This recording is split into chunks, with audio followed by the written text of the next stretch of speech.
خیبر کی فتح کے لیے جب سرکار نے فرمایا علی کہاں ہیں، تو حضرت علی کے بارے میں لوگوں نے کہا ان کی آنکھیں دکھتی ہیں۔ حضور نے حضرت علی کو بلایا اور بلانے کے بعد حضور نے اپنے ہاتھ کو حضرت علی کے ہاتھوں پہ رکھا، آنکھوں پہ رکھا، تو حدیث میں فبری آئی نہیں، تو حضرت علی کی دونوں آنکھیں صحیح ہو گئیں۔ تو حضور کے ہاتھ کی طرح ہمارا ہاتھ بھی نہیں ہو سکتا۔ جو ان کا ہاتھ ہے انہوں انسان، ہم انسان، بھلا انہوں سے کوئی کی آنکھیں ہاتھ دھرائی دے، ٹھیک چھوڑ دو جو ہوئی وہو چلا جائے نہ جائے تو لبریائی ضرور لگی آنکھ۔ سرکار کی طرح ہم کیسے ہو سکتے؟ سرکار کی آنکھ کی طرح ہماری آنکھیں نہیں، اور سرکار دائیں بائیں آگے پیچھے سب دیکھا کرتے تھے۔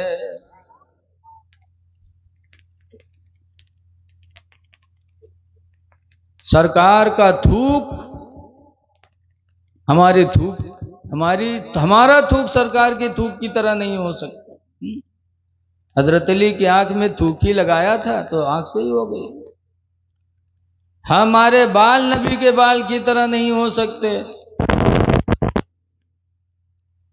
حضور نے حجۃ الوداع میں مینا کے میدان میں اپنا حلق کروایا تھا، ہر حاجی حلق کرواتا۔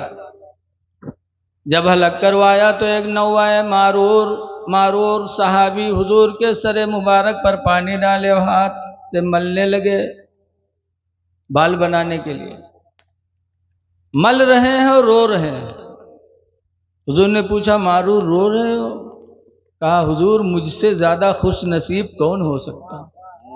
میں اپنی خوش نصیبی پہ رو رہا ہوں کہ آج میرے دونوں ہاتھوں میں امام الانبیاء کا سر مبارک موجود ہے۔ سبحان اللہ۔ حضرت ام سلمہ رسول اللہ کی بیوی ساتھ میں تھی، فرماتی ہیں جب حضور کے بال بننے لگے تو 1,40,000 صحابہ تھے، سب دوڑ دوڑ کے بالوں کو ہاتھ میں لینے لگے۔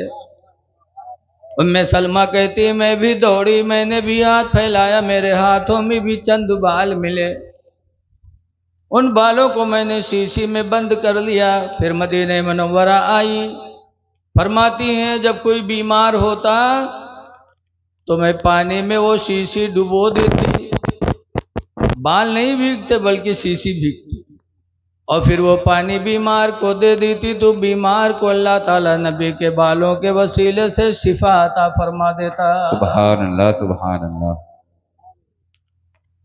ایک دفعہ حضور کنگھی کر رہے تھے، ایک بال داڑھی مبارک سے نکلا تو حضرت ابو بکر صدیق لپکے اور وہ بال کو ہاتھوں میں لے لیے، اور بال کو لینے کے بعد گھر میں گئے، صاف ستھری جگہ پہ رکھا۔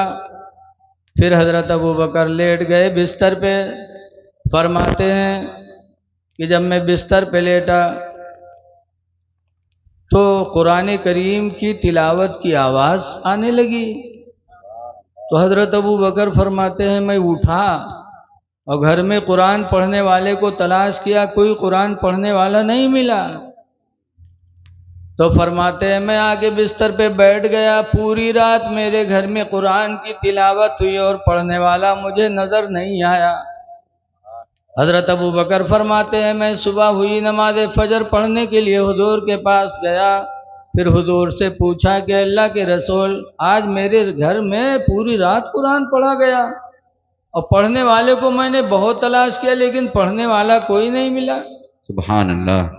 تو حضور فرماتے ہیں اما عرفتنی یا ابا بکر، اے ابو بکر کیا تم نے مجھے پہچانا نہیں؟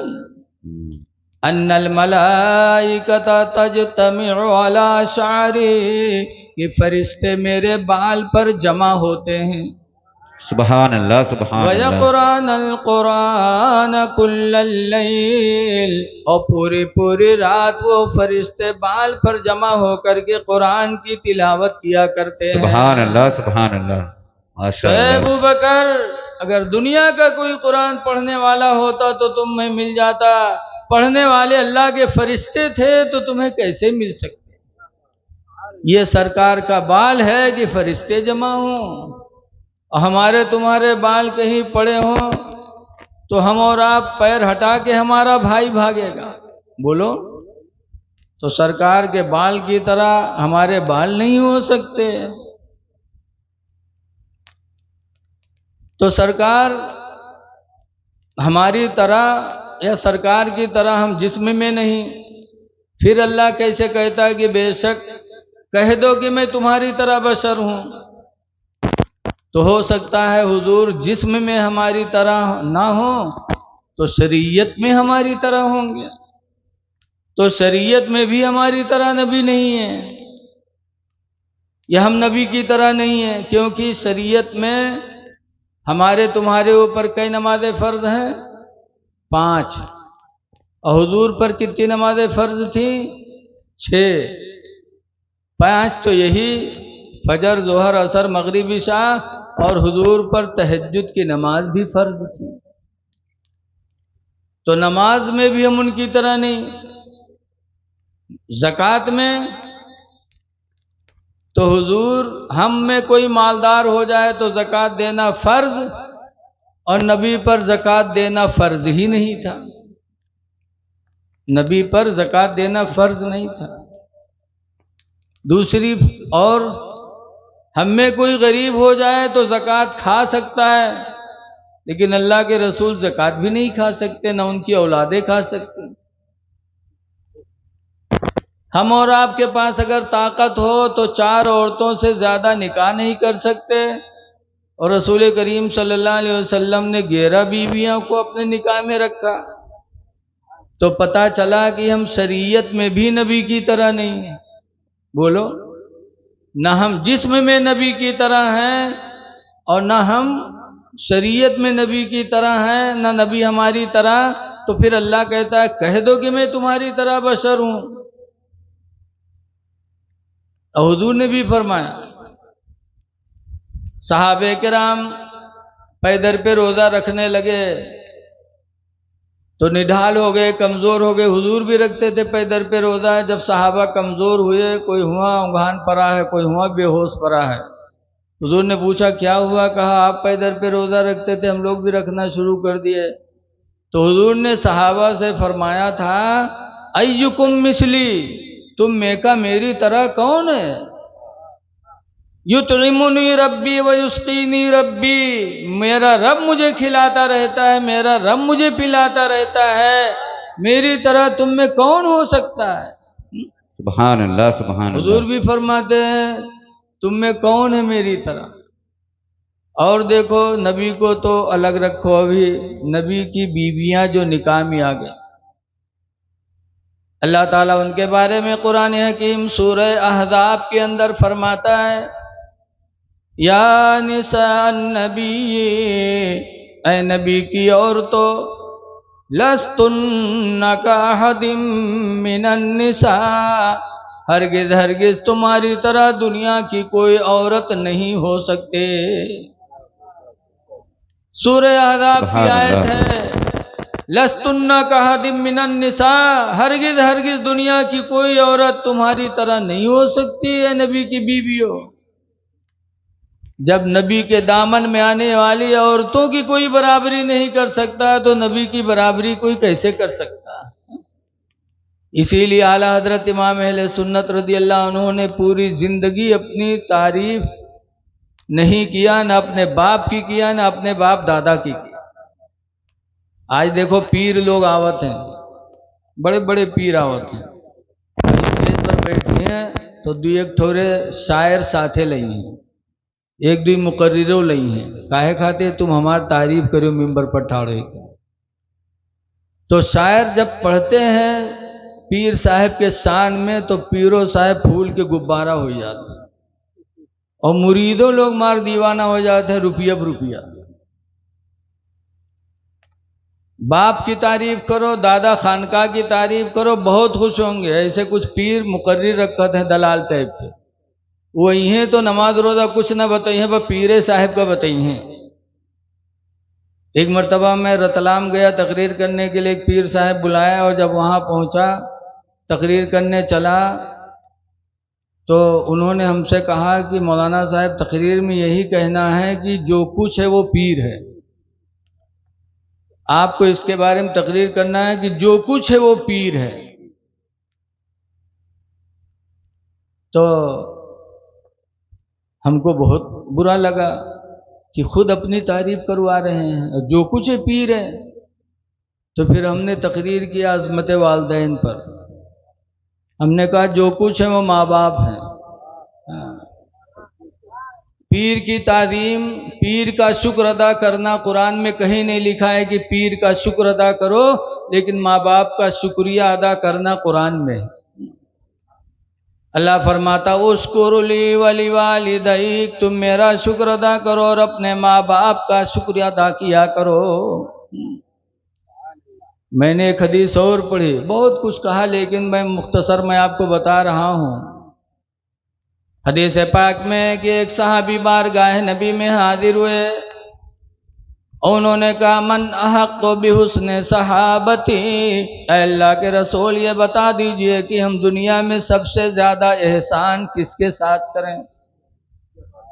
تو سرکار نے پیر کو نہیں بتایا، مولانا کو نہیں بتایا، بلکہ سرکار نے فرمایا امک کا، وہ تیری ماں ہے، ماں کی خدمت کر، ماں کے ساتھ حسن سلوک کر۔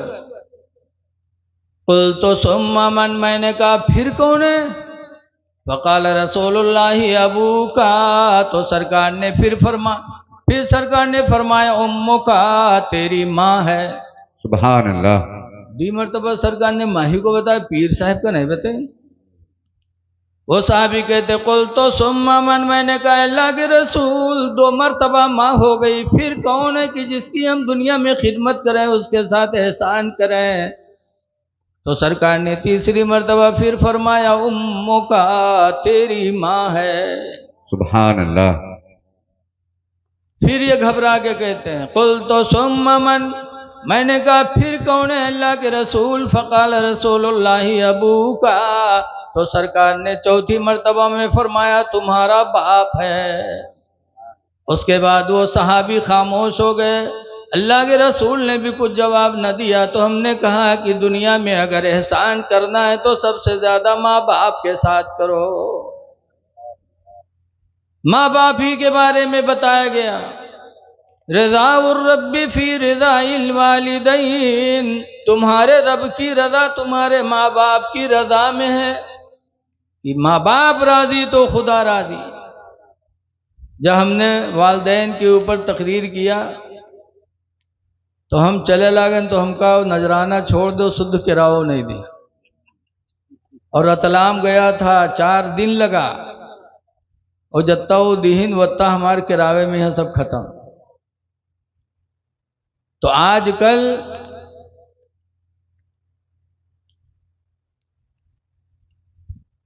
غور کرو کہ رسول کریم صلی اللہ علیہ وسلم کو اللہ تعالیٰ نے بے مثال بنایا ہے۔ فرماتا ہے اللہ تعالیٰ کہہ دو میں تمہاری طرح بشر ہوں، لیکن آگے آیت اتے لوگ یاد کرتے ہیں، سنئی ہے کہیں ہے حدیث قرآن میں ہے انما انا بشر مثلکم، بے شک میں تمہاری طرح بشر ہوں۔ اب آگے نہ بتائیے کہ اللہ تعالیٰ نے فرمایا بھی کہہ دو یوحی الیہ، میری طرف وحی کی جاتی ہے۔ فرق ہو گیا یہیں سے کہ تم وہ انسان ہو کہ تم پر وحی نہیں اترتی، اور میں وہ ہوں کہ میری طرف اللہ تعالیٰ اپنی وحی بھیجا کرتا ہے۔ کیا وحی؟ انما الہکم الہ واحد، کہ بے شک تمہارا معبود ایک ہی معبود ہے۔ فمن کان یرجو لقاء ربہ، پس جو تم میں سے امید رکھے اپنے رب سے ملنے کی، جو اپنے رب سے ملنا چاہتا ہے تو کیا کرے؟ فَلْيَعْمَلْ عَمَلًا صَالِحًا، تو چاہیے کہ اچھے اعمال کرے۔ سبحان اللہ۔ وَلَا يُشْرِكْ بِعِبَادَةِ رَبِّهِ أَحَدًا، اور اللہ کی عبادت میں کسی کو شریک نہ ٹھہرائے۔ بے شک۔ بہرحال ہم نبی کی طرح نہیں، نبی ہماری طرح نہیں، لیکن سوال تو پیدا ہوتا ہی ہے کہ جب نبی ہماری طرح نہیں تو پھر اللہ کہہ کیوں رہا ہے؟ تو بہت بڑے ہندوستان کے محدث مولانا عبدالحق دہلوی رحمۃ اللہ علیہ سے پوچھا گیا تو انہوں نے مدارج النبوہ میں لکھا کہ یہ آیت متشابہات میں سے، اور متشابہات ان آیتوں کو کہتے ہیں جس کا معنی اللہ جانتا، اللہ کا رسول جانتا، باقی کوئی نہیں جانتا۔ اس لیے یہ ربیع الاول کا مہینہ ہے، اپنے نبی کا جشن مناؤ۔ ہجرت کی رات میں کفار حضور کو تلاش کر رہے تھے کہ پکڑ کے لے کے جائیں گے تو ہمیں انعام ملے گا۔ انہی پکڑنے والوں میں بریدہ اسلمی بھی تھے، لیکن جب سرکار کے چہرے پہ نگاہ ڈالی بریدہ اسلمی نے تو سرکار کے چہرے سے بریدہ اسلمی کو حضور کی رسالت و نبوت کا یقین ہو گیا، تو بریدہ اسلمی وہیں کلمہ پڑھ کر کے مسلمان ہو گئے اور سرکار کے ساتھ شامل ہو گئے۔ جب مدینہ کے قریب پہنچے تو بریدہ اسلمی کہتے ہیں اللہ کے رسول ایسے سونا سانا ہم آپ کو مدینہ لے چلیں گے؟ نہ، ہم سونا سانا آپ کو لے کے نہیں چلیں گے۔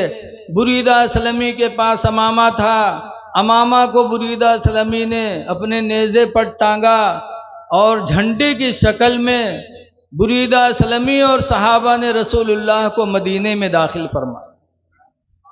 تو اے لوگوں، اگر جلوس اٹھانا یا جھنڈا اٹھانا شرک ہوتا تو بریدہ اسلمی نے جب اٹھایا تھا تو اللہ کے رسول منع کر دے، اور منع نہیں کیا بلکہ اسی جلوس کی تحت حضور مدینے میں داخل ہوئے۔ پتہ چلا کہ جھنڈا نکالنا، جلوس نکالنا میرے نبی کو بھی پسند تھا، صحابہ کو بھی پسند تھا۔ اے سنی مسلمانوں، جتنا ہو سکے نبی کے آمد پر خوشی مناؤ۔ لیکن آج حالات بہت گڑبڑ ہیں۔ جو لوگ شرک کہتے ہیں اللہ جانے وہی چیز کا نہیں پڑھت پڑھاوت ہیں کا سب پڑھتے ہیں، لیکن یہ بقیہ واہ جو چلہ میں ان کا رٹاوا جی جلوس نکالنا شرک، نبی ہماری طرح، نبی بھی بشر تھے معاذ اللہ، یہی سب سکھائیں گے۔ لیکن جو کچھ میں نے سنا ہے کیا ان کو نظر نہیں آتا؟ آتا ہے، لیکن یہ بقیہ واہ جو چلہ میں ان کا رٹاوا جاتا ہے۔ ان کی مثال ویسے ہے